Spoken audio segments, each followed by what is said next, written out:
안녕하세요. 앞으로 홍익원 씨와 함께 건강 클리닉을 맡게 될 김소연입니다. 네, 저희 건강 클리닉이요, 새로운 모습으로 단장했습니다. 앞으로요, 매주 월요일부터 금요일까지 밤 시간대와 새벽 시간대 여러분을 찾아뵐까 하는데요.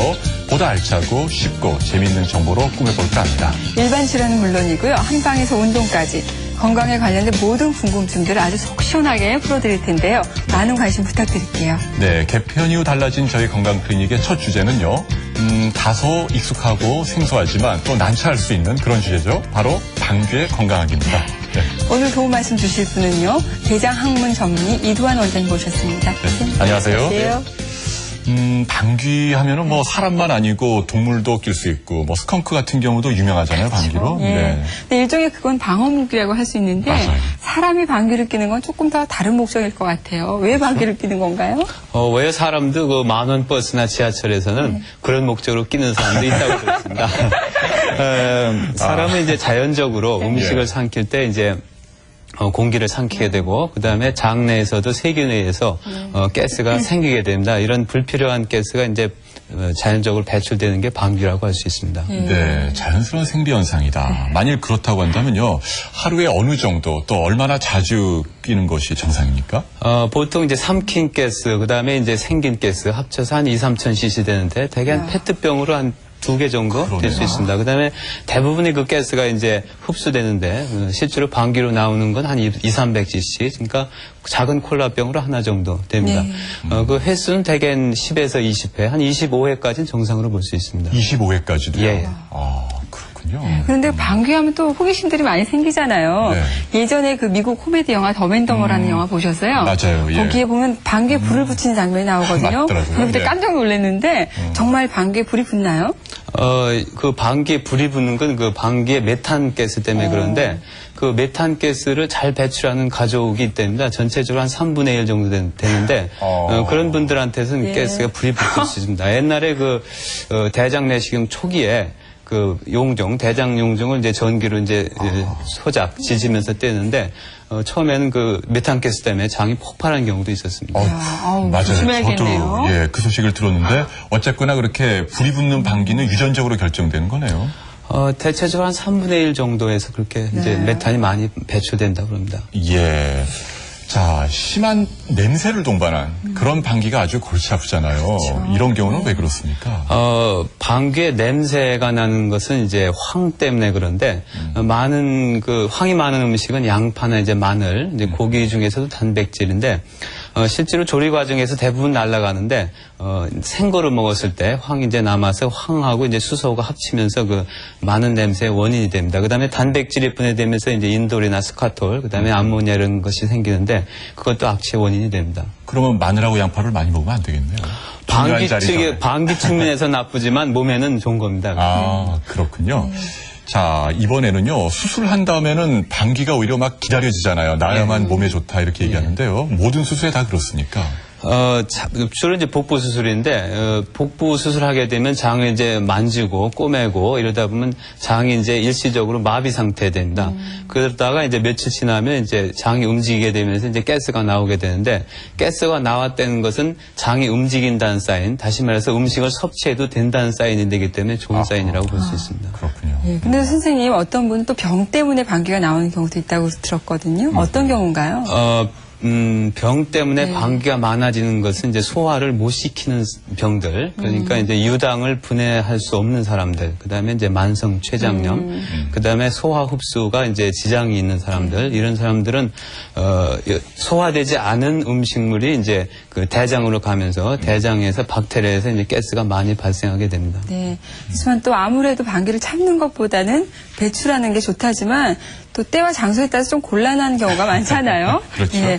혹시 때와 장소에 따라서 방귀를 좀 조절할 수 있는 그런 방법은 없을까요? 학문에는 그 관략근이라는 게 있어서 방구가 나오더라도 일시적으로 이렇게 막을 수가 있습니다. 그래서 학문을 조이면 누구나 이제 방구를 이제 끼지 않을 수가 있는데, 그러나 이게 방귀를 이제 참아서 불필요한 가스를 장 안에 이렇게 모아두는 것은 좋지가 않습니다. 편한 장소가 되면 시원하게 끼는 것은 정신 건강에 좋습니다. 네, 그런데 우리말에 보면은 왜 건강한 방귀 한 방은 1000가지 약보다 낫다는 그런 얘기가 있잖아요.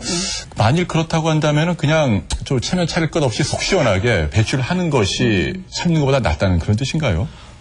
당연히 그 장내에 생긴 가스는 몸에 필요치 않은 가스입니다. 그러니까 자연적으로 이제 생긴 것, 또 이제 삼킨 것 공기인데, 그런 것을 장에다 모아둬서 득될 건 하나도 없습니다. 또 이렇게 장에다가 가스를 많이 모아두면 배가 더부룩하고 정신 건강에도 좋지 않습니다. 그러니까 가능하다면 아주 시원하게 이렇게 끼는 것이 정신 건강에도 아주 좋습니다.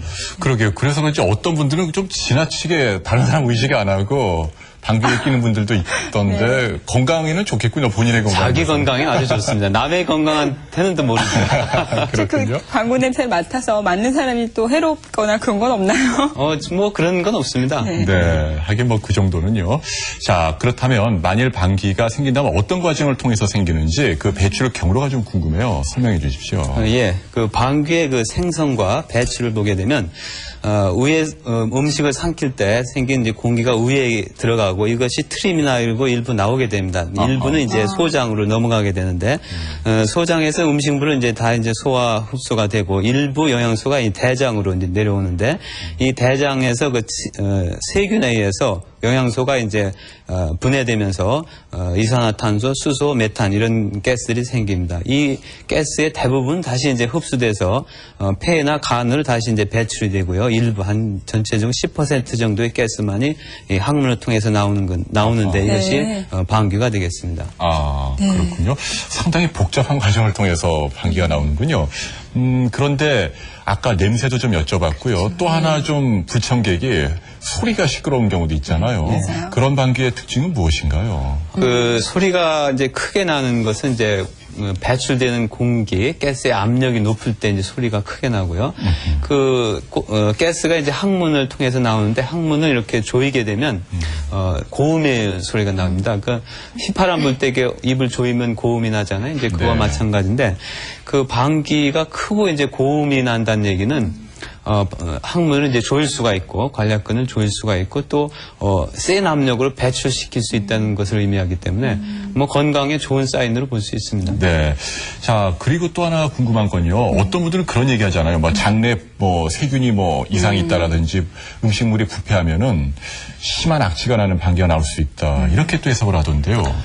악취의 원인은 아까 말씀드린 대로 그런 영양소가 분해될 때 나오는 그런 황화가스나 이제 인돌 스카토들인데, 그게 부패된다는 의미하고는 좀 다릅니다. 정상적으로 이 가스에 그 냄새가 이제 있을 수 있고요. 음식의 종류에 따라서 다를 수 있고, 실제로 이제 고약한 악취가 나는 것은 이제, 일부 이제 음식이 이제 소화되지 않고 넘어가는 질환들, 이런 게 있을 수가 있고, 그 다음에 이제 그 혈액 출혈이 됐을 때 혈변도 이제 냄새가 날 수 있습니다. 그런 것들이 이제 선생님, 또 어떤 분들은 병 자체, 그 병 때문에 냄새가 난다고 하는 경우도 있다고 말 들었는데요. 어떤 경우죠? 그런 이제 소화 흡수가 잘 안 되는 질환들, 그러니까 유당 분해 효소가 없는 사람이 우유를 마셨다든지, 그 다음에 이제 만성 췌장염 있는 분들은 지방질 그 흡수가 잘 안 됩니다. 그 다음에 이제 장의 그런 장염이라든지, 그 다음에 장의 운동성이 저하된 사람들, 그 다음에 장의 그 흡수 장애 질환들 이런 분들은 그 영양소가 흡수되지 않은 상태로 남은 상태로 대장에 넘어가게 되면 그 세균에 의해서 이런 그 악취가 나는 그 냄새가 날 수 있습니다. 속 시원한 해답을 여쭤보고 싶은데요. 방귀 자체를 좀 안 끼고 싶으면 어떤 방법이 있을까? 예방법이요. 소화가 잘 되는 음식. 그러니까 계란이나 육류들을 많이 섭취하면 대체적으로 가스는 적은데 전체적인 몸의 건강은 물론 좋지는 않습니다. 실제로 가스가 많이 생기는 그런 섬유소 음식들, 채소나 이런 것들을 먹으면 가스가 많이 생기는데 그런 것들은 몸에 오히려 좋습니다. 그래서 굳이 그 방귀를 줄이고 싶다 그러면 이런 그 육류나 이런 소화가 잘 되는 음식을 먹으면 좋습니다. 그 다음에 과식을 하게 되면 역시 일부가 이제 소화가 안 된 상태로 대장으로 넘어오기 때문에 가스가 많이 생기고, 그 다음에 이제 음식을 잘 씹어 드셔야 소화가 잘 되기 때문에 안 씹어 드신 상태로 드시면 이게 대장으로 역시 영양 상태가 있는 상태로 넘어가게 되면 세균에 의해서 분해되면서 냄새가 많이 날 수 있습니다. 네.